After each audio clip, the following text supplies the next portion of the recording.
حالم از قلم نمرہ احمد۔ داتن مجھے نکالو، مجھے سانس نہیں آ رہا۔ اوہ خدایا پلیز مجھے بچا لو، میرا دماغ خراب ہو رہا ہے۔ تالیہ میری بچی تم۔ داتن کی آنکھوں میں آنسو آ گئے۔ وہ جلدی سے ماسک پہننے لگی، پھر رکی۔ تمہیں کب سے دمہ ہوا؟ 2 منٹ پہلے سے۔ وہ اس کے کان کے اتنا قریب چیخی کہ داتن اچھل پڑی۔ تالیہ ہنستی ہوئی دروازہ کھول کر اندر بیٹھ رہی تھی۔ داتن کا منہ کھلا کا کھلا رہ گیا، اعصاب شل تھے۔ چند لمحے گزرے اور اس کی رنگت سرخ پڑنے لگی۔ تم؟ غصے کے مارے وہ بول نہیں پا رہی تھی۔ ہاں ہاں ہاں، اور وہ ہنستی جا رہی تھی۔ میں الماری میں پھنس سکتی ہوں کیا؟ تم رونے والی ہو گئی تھی نا؟ اف کہ تم کتنی کیوٹ ہو داتن۔ داتن پدو کا۔ اس نے موٹی عورت کے سیاہ پھولے گالوں کی چٹکی کاٹی۔ داتن نے غصے سے آنکھیں رگڑی اور بے بسی سے اسے دیکھا۔ تم چھوٹی ہرنی، تم نے مجھے کتنا ڈرا دیا۔ اندازہ ہے تمہیں؟ کسی دن سچ میں پھنسو گی اور میں نہیں آؤں گی۔ کن چیل کہانیوں والا چھوٹا ہرن۔ اچھا نا، ڈانٹو تو نہیں، وہ ٹوپی اتارتے ہوئے کہہ رہی تھی۔ داتن نے کہہ کر کار اسٹارٹ کی۔ اب کیا ہوگا؟ پلان اے کے بعد پلان سی بھی بیکار ہو گیا۔ بے فکر رہو، پلان ڈی ہے نا؟ پھر اس نے جیب سے ایک سرخ اور گلابی کارڈ لہرا کر دکھایا۔ مجھے دیر اس لیے ہوئی کیونکہ میں مسز اسرا کی نیلامی میں اپنا زبردستی والا انویسٹیگیشن کارڈ اٹھانے رک گئی تھی۔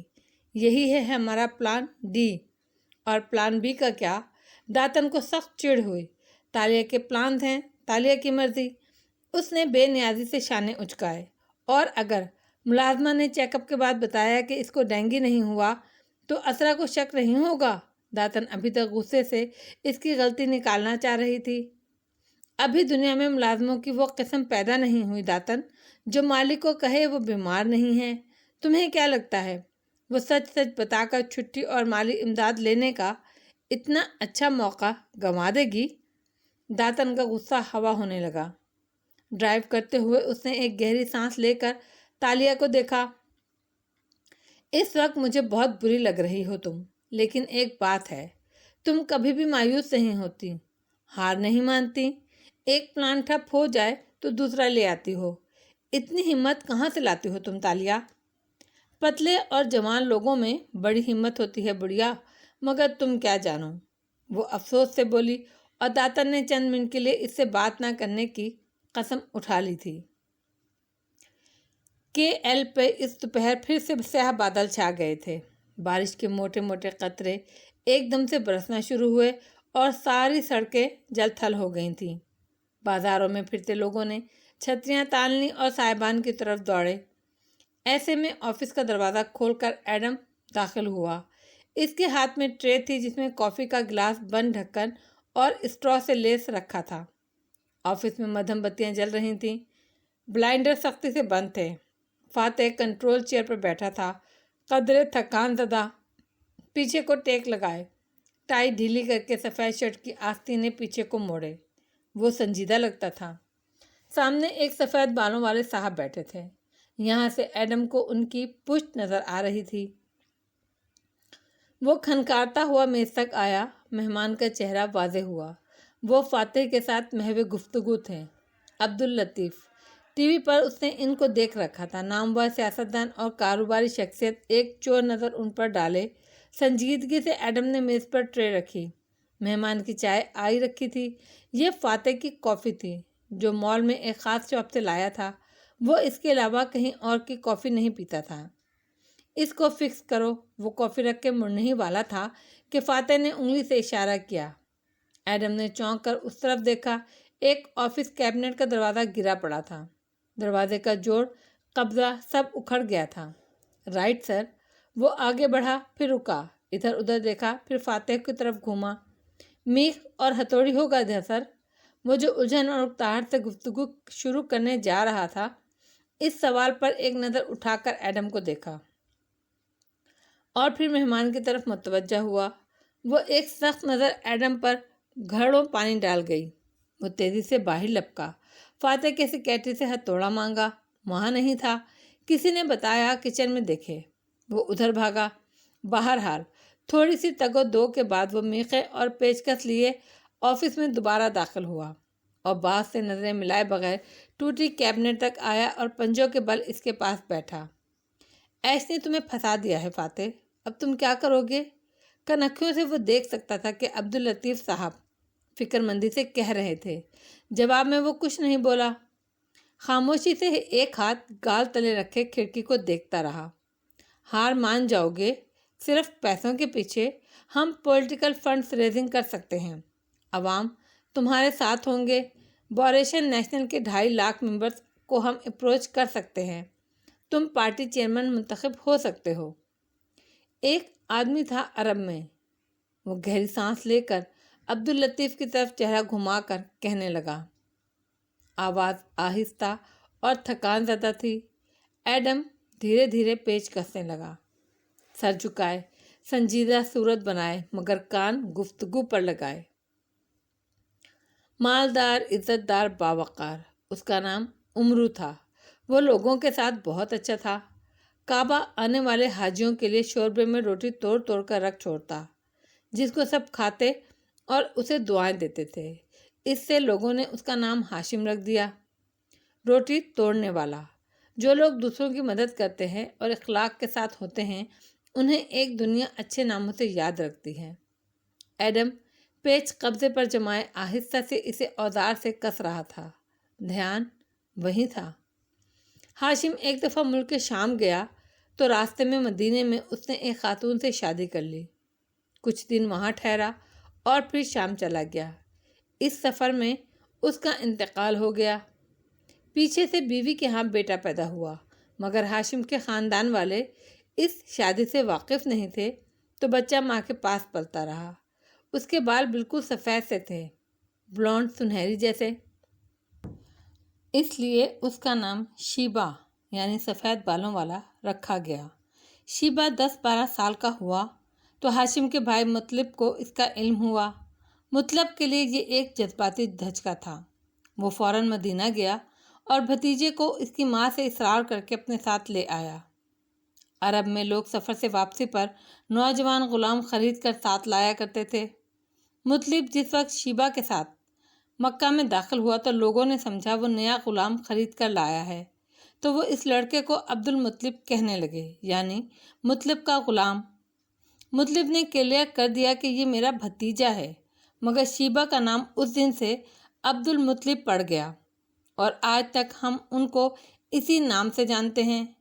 مگر میں تمہیں یہ قصہ کیوں سنا رہا ہوں؟ ٹھہرو۔ عبداللطیف صاحب نے پہلو بدلا تو فاتح نے ہاتھ سے اشارہ کر کے انہیں ٹھہرنے کو کہا اور اسی سنجیدگی سے بات جاری رکھی۔ ایڈم کے کان وہیں لگے تھے۔ عبد المطلب مکہ کے اعلیٰ اور معزز خاندان میں سے تھے۔ اگر تم ان لوگوں کی تاریخ پڑھو تو دیکھو گے وہ بہت اونچے اخلاق کے عظیم لوگ تھے، باوقار، بہادر اور جری۔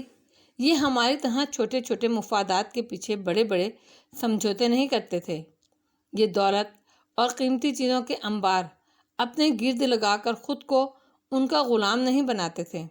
عبداللطیف یہ آزاد لوگ تھے، یہ اپنی جذبات اپنی آستین پہ پہن کر رکھتے تھے۔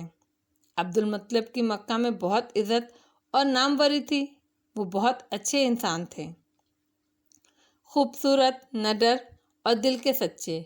ان کو ایک رات خواب میں کسی کی آواز آئی کہ زمزم کا کنواں کھودو۔ وہ اٹھے تو دیکھا وہاں کوئی نہیں تھا، وہ اکیلے تھے۔ وہ سانس لینے کو ٹھہرا۔ ایڈم کے ہاتھ رک چکے تھے، وہ بالکل دم سادھے سن رہا تھا، گردن کے پیچھے کے بال کھڑے ہو چکے تھے۔ زمزم کا کنواں کئی صدیاں پہلے بنو جرہم نے مکہ چھوڑتے وقت دفن کر دیا تھا، اور ساتھ انہوں نے کعبہ کے سونے کے 2 ہرن، قدیم تلواریں، زرہیں وغیرہ بھی اس میں دفن کی تھیں۔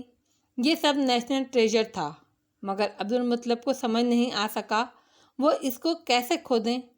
اگلی رات انہوں نے پھر خواب میں دیکھا کوئی ان سے کہہ رہا ہے زمزم کا کنواں کھودو، تم اسے کھودو گے نہیں تو پچھتاؤ گے، یہ تمہارے آباء و اجداد کی طرف سے تمہارا تحفہ ہے، یہ نہ کبھی سوکھے گا نہ اس کا پانی کم ہوگا، یہ حاجیوں کی پیاس بجھانے کو کافی ہوگا۔ عبد المطلب نے پوچھا کہ یہ کہاں ہے تو جواب ملا، ٹیلے کے پاس جہاں کنواں چونچ سے زمین پر دستک دے رہا ہے۔ اگلی صبح وہ اپنے اکلوتے بیٹے حارث کے ساتھ کعبے کی طرف گئے۔ قریبی ٹیلے پر ایک کنواں اڑتا ہوا آیا اور زمین پر چونچ رگڑنے لگا۔ وہ دونوں باپ بیٹوں نے کھدالیں لیں اور اس جگہ کو کھودنے لگے۔ یوں صدیوں سے دفن کنواں دریافت ہو گیا اور خزانہ بھی مل گیا۔ مگر دوسرے لوگ اکٹھے ہونے لگے۔ انہوں نے کہا اس میں ہمارا بھی حصہ ہے، مگر عبد المطلب کا کہنا تھا یہ ہمارا ہے، اسے ہم نے ڈھونڈا ہے۔ وہ لوگ لڑائی کے لیے تیار ہو گئے۔ عبد المطلب وہاں اکیلے تھے اور ان کا ایک ہی بیٹا تھا۔ اس وقت ان کو اپنا آپ بہت کمزور لگا اور گو کہ بعد میں ان کو سارا خزانہ اور کنویں میں سے حصہ مل ہی گیا، لیکن اس موقع پہ انہوں نے دعا مانگی تھی کہ اگر اللہ مجھے 10 بیٹے دے تو میں ایک کو کعبے کے پاس قربان کر دوں گا۔ ان کے مرتبے کا سردار، ایک بہادر آدمی، ایک جرأت مند لیڈر، وہ صرف ایک چیز کے بلبوتے پر ان کا مقابلہ کر سکتا تھا، اپنے خاندان کی طاقت، اور کچھ نہیں۔ ہم تب تک کسی جنگ میں نہیں جا سکتے عبداللطیف جب تک ہمارا خاندان ہمارے ساتھ نہ کھڑا ہو۔ اگر ہم اس کو کنونس نہ کر سکیں کہ ہم جیت سکتے ہیں، اگر وہ ساتھ چھوڑ دیں تو چیزیں زیادہ مشکل ہو جاتی ہیں۔ اس کی آواز میں تکلیف سمٹ آئی تھی۔ ایڈم بالکل چل سا بیٹھا تھا۔ اس نے باس کو اتنے دکھ سے بات کرتے پہلی دفعہ سنا تھا۔ میں اس انتخاب میں تب تک نہیں جا سکتا جب تک اسرا اور بچے میرے ساتھ نہ ہوں۔ میں پیسے کی کمی سے نہیں ڈرتا، لیکن اتنے سال میں نے ملیزیا کے لیے جدوجہد کی، دکھ اٹھائے، قربانیاں دیں۔ اس نے ایک نظر اس فوٹو فریم پر ڈالی جو میز پر رکھی تھی۔ ننھی سی مسکراتی بچی۔ فاتح کی آنکھوں میں تکلیف ابھری۔ ہر بات کے اختتام پہ میں یہی سوچتا تھا کہ کبھی تو اللہ مجھے ہر چیز کے لیے کمپنسیٹ کریں گے، لیکن اب عیش چاہتا ہے میں اپنے خواب سے دستبردار ہو جاؤں۔ تو کیا وہ اتنے سال بے مصرف گئے؟ اتنی ساری قربانیوں کو میں ضائع کر دوں؟ خواب تو بچوں کی طرح ہوتے ہیں، ہم ان کو اپنے ساتھ بڑا کرتے ہیں، لیکن میرے خواب شاید بوڑھے ہو گئے ہیں۔ ایڈم نے آخری پیچ کسا اور سامان اٹھا کر اٹھ گیا۔ دروازہ کھولتے ہوئے اس نے سنا عبداللطیف کہہ رہے تھے اسرا کو کنوینس کیا جا سکتا ہے میں اگر۔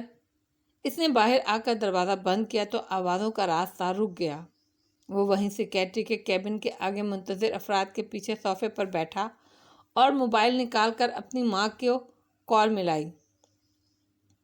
جیسے ہی اس نے فون اٹھایا، ایڈم گہری سانس لے کر نظریں جھکائے کہنے لگا، تم صحیح کہتی تھی ماں، مجھے فاتح رامدل کی دل سے خدمت کرنی ہے۔ وفاداری، سچائی اور امانت کا آج کل کوئی مول نہیں ہوتا۔ اور پتہ ہے کیا، اب میں بھی زندگی میں کچھ بننا چاہتا ہوں، بڑا آدمی، اونچے خواب، اونچے مقصد رکھنے والا۔ میں اپنے آپ کو کسی بامقصد کام کے لیے استعمال کرنا چاہتا ہوں۔ اور وہ جو آنکھوں میں نئے نئے خواب سجا رہا تھا، ایک دم اس کے جوتے پر کسی نے بوٹ رکھا تو وہ بلا کر کھڑا ہوا اور موبائل نیچے کیا۔ سامنے سیکیٹری کھڑا اسے گھور رہا تھا۔ کیا ہوا سر؟ وہ بوکھلایا۔ تمہیں اب تک برداشت کر رہا ہوں میں، لیکن یہ جو تم اوور اسمارٹ بن کر فاتح صاحب کے آگے پیچھے پھرنے کی کوشش کر رہے ہو نا، عبداللہ کو نوکری ہتھیانا چاہتے ہو تم کیا؟ ہاں؟ نہیں سر، آپ کو غلط فہمی، وہ ہکلایا، مگر سیکیٹری نے غصیلی نظروں سے اسے گھورتے ہوئے بوٹ سے اس کا انگوٹھا مزید زور سے دبایا۔ اس آفس میں بہت سے آئے اور بہت سے گئے۔ جو آتا ہے طاقت کا خواب لے کر آتا ہے، اور میں اسے مکھی کی طرح نکال کر پھینکتا ہوں۔ اسی لیے لمبے لمبے خواب مت دیکھو، اپنے گنے چنے دن پورے کرو اور سر سے زیادہ فرینک نہ ہو، ورنہ ابھی عبداللہ کو کال کر کے بتا دوں گا تم اس کی نوکری ہتھیانے کی کوشش کر رہے ہو۔ وہ تمہاری جان لے لے گا، سمجھ میں آیا؟ جی سر، ایڈم نے نگاہیں جھکا دیں۔ اب مجھ سے معافی مانگو۔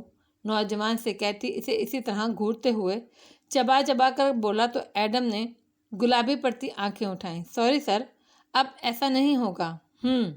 وہ ہنکارا بھر کر مڑا اور بوٹ اس کے پیر سے ہٹا دیا۔ ایڈم نے فون اوپر کر کے دیکھا۔ کال ابھی تک ملی ہوئی تھی اور ماں یقیناً خاموشی سے سن رہی تھی۔ اس نے فون کان سے لگایا تو وہ خود سے ہی کہنے لگی، لوگوں کی تنقید نہ ہو تو کوئی آگے بڑھ ہی نہیں سکے گا۔ تم دیکھنا، اللہ تمہیں دوہرا بخت لگائے گا ایڈم، تم ایک دن دنیا پر حکومت کرو گے، یہ تمہاری ماں کی دعا ہے۔ اس نے جواب نہیں دیا اور فون بند کر دیا۔ وہ جانتا تھا وہ صرف اس کا دل رکھنے کے لیے کہہ رہی ہے، ورنہ آج کل کے دور میں سونے کے ہرن اور زمزم کے کنویں کسے ملتے تھے۔ اس نے دیکھا کہ وہ کیچڑ آلود زمین تھی اور وہ دونوں آمنے سامنے بیٹھے تھے، 4-5 درختوں میں گھرے ہوئے۔ بارش تڑاطڑ برس رہی تھی۔ وہ درخت سے ٹیک لگائے اکڑوں بیٹھا تھا اور اسے پتلیاں سکیڑ کر چپتی نظروں سے دیکھ رہا تھا۔ وہ سامنے کیچڑ پر بیٹھی تھی، اس کے منہ پر مٹی لگی ہوئی تھی، الجھے سنہری بال گرد آلود تھے، چہرے پر زخم کے نشان تھے، کپڑے پھٹے پرانے تھے اور وہ بھی فاتح کو انہی نظروں سے دیکھ رہی تھی اور بازوؤں میں کچھ پکڑے بیٹھی تھی۔ ایک ننھا ہرن تھا وہ، اور وہ اس کو اپنے بازوؤں میں زبردستی جکڑے ہوئے تھی۔ ہرن کسمسا رہا تھا، پھڑ پھڑا رہا تھا، مگر تالیہ نے اپنا کیچڑ آلود پاؤں اس جانور کی گردن پر رکھا ہوا تھا۔ آپ نے مجھ سے پوچھا تھا، یاد ہے؟ وہ نظریں اس پر جمائے کیچڑ پر رکھا چاقو اٹھاتے ہوئے غرائی تھی کہ تاشا، تمہارے ٹیلنٹ کیا ہیں؟ تمہاری زندگی میں کامیابیاں کیا ہیں؟ تمہیں کیا آتا ہے؟ وہ ایک ایک لفظ چبا چبا کر ادا کر رہی تھی۔ چاقو اب ہرن کی گردن سے لگا تھا۔ نظریں فاتح کے چہرے پر مرکوز تھیں۔ مجھے یہ آتا ہے، اور ساتھ ہی چاقو تیزی سے ہرن کی گردن میں گھونپ دیا۔ معصوم جانور چلایا، تڑپا، خون کے تازہ چھینٹے فاتح کے چہرے اور شرٹ پر آ گرے۔ اس نے آنکھیں بند کر لیں اور سر جھٹکا، بولا کچھ نہیں۔ ہرن تڑپ رہا تھا، خون بہہ رہا تھا، اس کے کپڑے زمین سرخ خون سے رنگین ہوتی جا رہی تھی۔ وہ ایک جھٹکے سے اٹھ کر بیٹھ گئی، گھبرا کر ادھر ادھر دیکھا۔ بیڈ روم تاریک تھا، وہ اکیلی تھی، اے سی چل رہا تھا اور آرام دہ ٹھنڈے ماحول میں سکون ہی سکون تھا، مگر اس کا دل زور زور سے دھڑک رہا تھا۔ سارا جسم پسینے میں نہایا ہوا تھا، بال تک گیلے ہو گئے تھے۔ وہ تیزی سے بستر سے اتری اور لیمپ جلایا۔ زرد روشنی تاریکی میں گھل کر کمرے کو روشن کر گئی۔ اس نے بے اختیار اپنے ہاتھ دیکھے، اپنے کپڑے جھاڑے، کوئی خون، کوئی جانور، کچھ بھی تو نہیں تھا۔ تالیہ نے سر ہاتھوں میں گرا لیا اور بیڈ کنارے بیٹھتی چلی گئی۔ ایسا پہلی دفعہ ہوا تھا۔ ایسے بھیانک خوفزدہ کرنے والے خواب وہ پہلے نہیں دیکھا کرتی تھی۔ اسے ان سے کبھی ڈر نہیں لگا تھا، مگر پھر اب کیا ہو رہا تھا؟ آرٹ گیلری اس شام اپنی مرمری راہداریوں کے ساتھ چمکتی ہوئی دکھائی دیتی تھی۔ دور دور تک دیواروں پر آویزیں، پینٹنگز، شیشوں کے چوکھٹوں میں نمائش کے لیے لگائے گئے نوادرات۔ بڑے ہال نما کمرے کی چھت 2 منزلیں اوپر تھی۔ کسی شاپنگ مال کی طرح فرش پہ کھڑے ہو کر گردن اٹھاؤ تو اوپری دونوں منزلوں کی چکور بالکنیاں اور ان میں ٹہلتے لوگ صاف دکھائی دیتے تھے۔ سیاح اور آرٹ کے قدردان رک رک کر نمائشی شہپارے دیکھ رہے تھے۔ ایسے میں اوپر منزل پر کارنر آفس کے اندر خوشگوار ماحول میں میٹنگ جاری تھی۔ کنٹرول چیئر پر اسرا محمود بیٹھی تھی، ماتھے پر کٹے بال سامنے کیے اور باقی کو فرانسیسی جوڑے میں گوندھے۔ اس نے اسکرٹ کے اوپر گرے منی کوٹ پہن رکھا تھا۔ وہ بھوری آنکھوں میں مسکراہٹ لیے ہاتھ باہم میں لائے آگے کو ہو کر بیٹھی کہہ رہی تھی، میں آپ کی اس عنایت کی جتنی قدر کروں کم ہے۔ ہم اس پینٹنگ کو نیلامی میں رکھیں گے اور اس سے حاصل ہونے والی رقم کا چوتھا حصہ خیراتی ارادوں کو بھیجا جائے گا۔ اللہ آپ سے قبول کرے۔ سامنے حبشی سورج سوٹ میں ملبوس لمبا تڑنگا آدمی بیٹھا تھا، جس کی فرنچ داڑھی تھی، اور اس کے آگے پیچھے 3-4 افراد بیٹھے تھے۔ ان میں سے ایک اشر بھی تھا۔ وہ بس مسکرا کر ساری کارروائی دیکھ رہا تھا۔ اسرا کی سیکریٹری اسرا کے پیچھے مستعد کھڑی تھی اور میز پر ایک بڑا سا لکڑی کا ڈبہ رکھا تھا، جس کے اندر فریم میں یقیناً ایک پینٹنگ تھی۔ نوازش میم، وہ سر کو خم دے کر مسکرا کر بولا تھا، یہ پینٹنگ ہمارے خاندان میں پچھلے 70 سالوں سے موجود ہے۔ تمام لیگل ڈاکومنٹس میں نے آپ کو دے دیے ہیں۔ پولیزم چینی پینٹر عموماً چینی اور مغربی تاجروں کے پورٹریٹ بناتا تھا، مگر اس کا یہ کام زخمی ہرن اس کے دوسرے تمام کاموں سے مختلف ہے۔ پیچھے کھڑے گارڈ نے جھک کر ڈبے کا ڈھکن اٹھایا تو اسرا کرسی سے اٹھ کھڑی ہوئی۔ تمام بیٹھے ہوئے افراد بھی اٹھ گئے۔ پینٹنگ ایک درخت کی تھی جس کے تنے کے ساتھ ایک ہرن گرا پڑا تھا۔ اس کی گردن سے خون بہہ رہا تھا اور اس کی آنکھیں آسمان پر جمی تھیں۔ ان آنکھوں کی یاست، ان کا کرب۔ اسرا نے ستائش سے گہری سانس لی اور ہولے سے پینٹنگ کے شیشے کو چھوا۔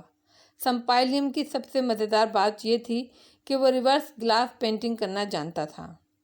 اس زمانے میں 18ویں صدی میں صرف مغربی پینٹرز اس میں مہارت رکھتے تھے۔ شیشے پر الٹی تصویر بنانا اور پھر اس کو سیدھا کرنا، سبحان اللہ، وہ تحسین سے کہہ رہی تھی۔ پھر اس نے سر اٹھایا اور مسکرا کر مہمانوں کو دیکھا۔ میں فاتح کے لیے معذرت خواہ ہوں، وہ یقیناً ٹریفک میں پھنس گیا ہوگا ورنہ وہ پہنچ جاتا، اس نے وعدہ کیا تھا۔ پھر وہ ذرا ٹھہریں، اگر آپ تھوڑی دیر ٹھہر جائیں تو۔ میری شدید خواہش تھی مگر کچھ کام ایسے آن پڑے ہیں کہ مجھے جانا پڑ رہا ہے، مگر آپ یہ نہ سمجھیے گا یہ تحفہ کسی مطلب کے لیے ہے۔ وہ خفیف سا ہو کر بولا تو وہ مسکرا دی۔ بالکل بھی نہیں۔ اشر کی مسکراہٹ بھی گہری ہوئی۔ چند منٹ بعد جب تمام مہمان جا چکے تو اسرا واپس کرسی پر بیٹھی اور بے نیازی سے سیکریٹری کو اشارہ کیا، ایکسپرٹ کو بلاؤ، وہ آئیں تو میں اس کام سے فارغ ہو جاؤں۔ جینوئن ہے تو ہم اس کو رکھیں ورنہ پھینک دیں۔ احسان صاحب اور رزاق صاحب باہر انتظار کر رہے ہیں۔ اور عبدالحلیم صاحب، ان کو نہیں بلایا؟ نہیں، عبدالحلیم صاحب اور ملک سے باہر ہیں، صرف یہی دستیاب تھے۔ ٹھیک ہے، انہی کو بلاؤ۔ اس نے نحوست سے ہاتھ کا اشارہ کیا اور فون کو دیکھنے لگی۔ سیکریٹری جھٹ سے باہر نکل گئی۔ فاتح کبھی میرا مان نہیں رکھ سکتا، وہ بے بسی بھرے غصے سے اشر سے بولی تو وہ نرمی سے اسے تسلی دینے لگا۔ کاکا، اچھا ہوا آبنگ نہیں آئے، ورنہ شاید ان کی شان میں صاف گوئی سے کچھ ایسا کہہ دیتا کہ الٹا ہمیں ان کو 2-4 اسنیکس دے کر بات ختم کرنی پڑتی۔ اس کے انداز پر وہ بے ساختہ ہنس تھی۔ چند میل دور حالم کے بنگلے پہ وہ صبح تازہ پھولوں کی خوشبو میں رچی بسی جلوہ گر ہوئی تھی، اور لاؤنج میں داتن نے مہکتے گلاب لا کر رکھے تھے جنہوں نے سارے گھر کو مہکا دیا تھا، اور وہ خود اوپن کچن میں کھڑی کھانا بنا رہی تھی۔ تالیہ لاؤنج کے بڑے صوفے پر بیٹھی بال باندھے پیر اوپر کے ریموٹ سے چینل بدل رہی تھی۔ تم ڈسٹرب ہو؟ اس نے اداسی سے ہنکارا بھرا۔ یاست بھری نظریں اسکرین پر جمی تھیں، چہرہ زرد رکھتا تھا۔ میں نے خواب دیکھا، وہ میرے سامنے بیٹھا ہے اور میں اس کو دیکھتے ہی دیکھتے ایک ہرن کو ذبح کر ڈالتی ہوں۔ داتن کے ہاتھوں سے ڈوئی چھوٹ گئی۔ ہڑبڑا کر وہ پلٹی اور بے یقینی سے اسے دیکھا۔ ہرن کو ذبح؟ پھر اس نے جھرجھری لی۔ شروع میں جب میں مرغیاں پالتی تھی تو تم ایک آدھ کو ذبح کر لیتی تھی، مگر ہرن؟ مجھے یہ سب چیزیں آتی ہیں داتن، خنجر کا استعمال، گن کا استعمال، ہاتھوں کا استعمال، مگر میں اس طرح کسی معصوم جانور کو نہیں مار سکتی۔ اس نے سر جھٹکا، پھر چونکی، اور وہ مجھے تاشا کہہ رہا تھا۔ ساشا؟ داتن کو لگا اسے سننے میں غلط فہمی ہوئی ہے۔ وہ ساشا کے نام سے ایک آئی ڈی ہے نا تمہارے پاس؟ نہیں داتن، اس نے مجھے تاشا کہا، بلکہ میں نے خود اسے بتایا، اس نے مجھے یہ کہہ کر کچھ پوچھا۔ خیر، اسے سر جھٹکا۔ میں نے اسے ہرن ذبح کر کے بتایا، یہ میرا ٹیلنٹ ہے۔ مگر یہ کیا بات ہوئی؟ خواب تو علامتی ہوتے ہیں نا، تو پھر یہ سب کیا تھا؟ وہ الجھی ہوئی تھی۔ تمہارا ٹیلنٹ کیا ہے؟ اس سوال پہ اس کا چہرہ زخمی ہو گیا۔ لوگوں کو دھوکہ دے کر پیسے بٹورنا اور چوریاں کرنا۔ وہ تلخ ہوئی۔ مگر اس کے علاوہ تم ایک اچھی آرٹسٹ ہو، آرٹ کی پہچان ہے تمہیں۔ اگر تم کسی یونیورسٹی میں یا کسی آرٹ میوزیم میں بطور ایکسپرٹ کام کرو تو بہت پیسے بنا سکتی ہو۔ اصلی اور نقلی آرٹ کی تصدیق بہت کٹھن کام ہوتا ہے۔ جانے دو، اس کا میرے خواب سے کیا تعلق؟ خیر، آج ہم پلان ڈی کی طرف آئیں گے۔ اس نے ریموٹ سے ٹی وی بند کیا اور تمام الجھنوں کو گویا جھٹک کر مکمل طور پر داتن کی طرف متوجہ ہوئی۔ مسز یاسمین اور مسز فوزیہ کس وقت گیلری جائیں گی؟ میں نے تمہارے نمبر سے ان دونوں کو میسج کر کے آج شام کا کہا تھا، مگر تالیہ۔ داتن پین ڈھانک کر سامنے آئی اور فکر مندی سے اسے دیکھا۔ تم ان کے ساتھ گیلری جاؤ گی تو وہاں کسی کو بھی بتا دیں گی کہ تم تالیہ مراد ہو؟ ہاں، تو وہ کسی تالیہ مراد کو جانتی ہیں؟ امیر کبیر سوشلائسٹ اور آرٹ کی قدردان تالیہ کو جانتی ہیں نا وہ؟ ان کو یہ تو نہیں معلوم کہ میرا اصل ذریعہ آمدنی کیا ہے، اور میں نے جن علاقوں میں ویٹرس یا نوکرانی بن کر کام کیا ہے وہ یہاں سے کافی دور ہیں، اور وہ اپر مڈل کلاس ہے۔ تالیہ مراد ہائی ایلٹ میں موو کرنے والی ہے، جس کے بال سنہری ہیں، جو نہ صرف ڈیزائنرز ڈائمنڈ پہنتی ہے۔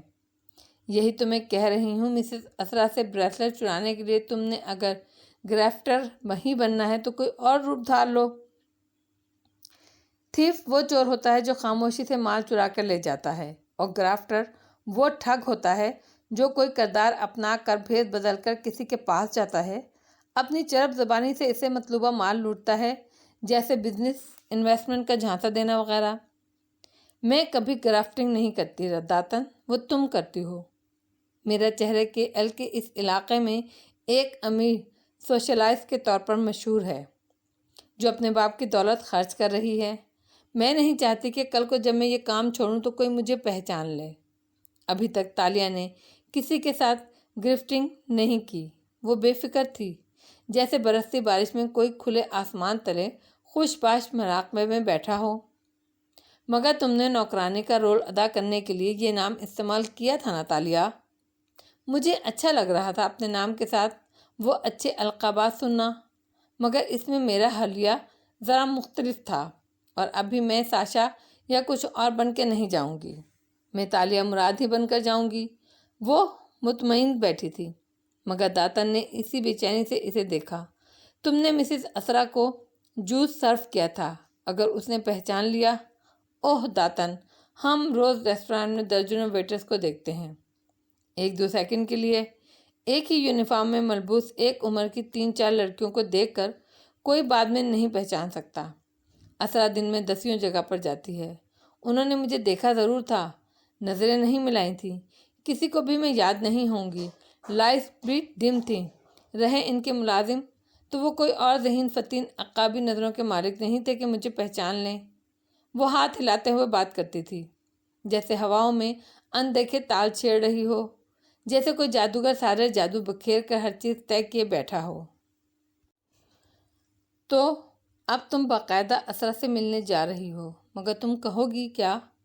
تالیہ کے چہرے پر آسودہ سی مسکراہٹ بکھر گئی۔ وہ پیر نیچے اتارتی اٹھ کھڑی ہوئی۔ میں نے کچھ نہیں کہنا، جو کہنا ہے میرے ڈائمنڈس نے کہنا ہے۔ تم کھانا بناؤ، میں بال ڈائی کر کے واپس تالیہ مراد بن جاؤں، اور پیروں میں چپل گھسیٹتی سیڑھیوں کی طرف بڑھ گئی۔ پیچھے دیچکی میں تلنے کی خوشبو آنے لگی تو داتن ہڑبڑا کر اس طرف لپکی۔ ایکسپرٹ پینٹنگ کی تصدیق کر کے جا چکے تھے، اور اب اسرا اور اشر آفس کے باہر بیلکنی میں کھڑے تھے۔ یہ گول بیلکنی تھی، درمیان میں خلا تھا جہاں سے نیچے کا مرمری محل ہال اور اس میں ٹہلتے لوگ صاف دکھائی دیتے تھے، رنگ برنگی لڑکیاں، لڑکے، بے فکر لوگ۔ شکریہ ایش، تم نے آج میرے لیے اتنا وقت نکالا۔ وہ اس کی ممنون ہوئی تو ایش نے مسکراتے ہوئے اس کے کاندھے کے گرد بازو پھیلایا۔ میں تمہارا بھائی ہوں کاکا، کیسی باتیں کرتی ہو؟ شادی کر لو ایش، وہ اس کے انداز پہ محبت سے بولی تو وہ ہنس دیا۔ جتنا تم مجبور کر رہی ہو، میں واقعی اس بارے میں سوچنے لگا ہوں۔ وہ دونوں بیلکنی کے ریلنگ کے ساتھ آمنے سامنے کھڑے تھے۔ تمہاری بات نے میرا مان بڑھا دیا ہے۔ اشیا کا چہرہ خوشی سے دمکنے لگا۔ کوئی ڈھونڈ رکھی ہے تو مجھے ملوا دو اس سے، میں امریکہ جانے سے قبل تمہاری یہ خوشی دیکھنا چاہتی ہوں۔ نہیں کاکا، اس نے تعصب سے سر جھٹکا اور نیچے ہال میں چلتے پھرتے لوگوں کو دیکھنے لگا۔ میرے حلقہ احباب میں نامکمل لڑکیاں ہیں، جو حسین ہیں ان میں وقار نہیں ہے، جن میں وقار ہے ان کا خاندان اعلیٰ نہیں ہے، اور جس میں یہ سب کچھ ہے وہ ذہین نہیں ہے۔ اگر اشر محمود کسی لڑکی کو ملک کی فرسٹ لیڈی بنائے گا تو اس کو پرفیکٹ ہونا چاہیے۔ اچھا، مثلاً اس کو کس طرح پرفیکٹ ہونا چاہیے؟ اسرا محبت اور دلچسپی سے اس کو دیکھ کر چھیڑنے لگی۔ اس کو وہ عام سے انداز میں بات کا آغاز کرنے لگا، مگر پھر ٹھہر گیا۔ نظریں نیچے ہال کے دروازے سے آتی 3 لڑکیوں پر پڑیں۔ ان میں سے 2 عمرہ کے کسی خاندان کی نک سک سے تیار معمولی شکل کی لگتی تھی، اور تیسری وہ لمحے بھر کو بالکل محبوط ہو گیا۔ اس نے نظریں اس پر ٹکائے الفاظ جوڑنے چاہے، اس کو منفرد ہونا چاہیے۔ وہ پیر تک آتی سفید اسکرٹ اور سفید بلاؤز میں ملبوس تھی، جل پری کا سا لباس، بالکل سفید، کاندھوں پر چھوٹا سرخ منی کوٹ پہن رکھا تھا، اور وہ بے حد حسین ہو۔ اس کے سیدھے سنہرے بال تھوڑے سے نیچے آتے تھے، گوری سرخ رنگت سے آنکھیں وہ ساتھ والی خاتون کی بات پر مسکرا رہی تھی، اور گال میں ڈمپل پڑ رہا تھا، اور وہ کافی دولت مند بھی ہو۔ لڑکی نے کانوں میں موٹے موٹے نازک سے سرخ یاقوت جڑے ایئر رنگ پہن رکھے تھے، اور یہاں سے بھی وہ دیکھ سکتا تھا کہ اس کی انگلی میں موٹے سے سولٹریٹ ہیرے والی انگوٹھی تھی۔ کوہنی پر سفید ہینڈ بیگ ٹکا تھا، اور اس کے ہر انداز سے اس کے اعلیٰ خاندان کا پتہ چلتا تھا۔ ریگل سی لڑکی ہو وہ۔ اس کے ساتھ والی خواتین خوش گپیاں کرتے آگے بڑھ گئیں، مگر وہ پینٹنگ کے سامنے کھڑی ہو گئی اور ارد گرد بے نیاز پوری توجہ سے اس آرٹ کو دیکھنے لگی، اور ذہین بھی ہو۔ وہ پہلی پینٹنگ کے سامنے سے جلدی ہٹ گئی، البتہ اگلی کے سامنے ٹھہر گئی۔ لبوں پر مسکراہٹ آئی۔ اشر نے دیکھا وہ آم کو نظر انداز کر کے خاص اور قدیم کے سامنے رکی تھی، کسی خوبصورت اور ذہین ہرنی کی طرح۔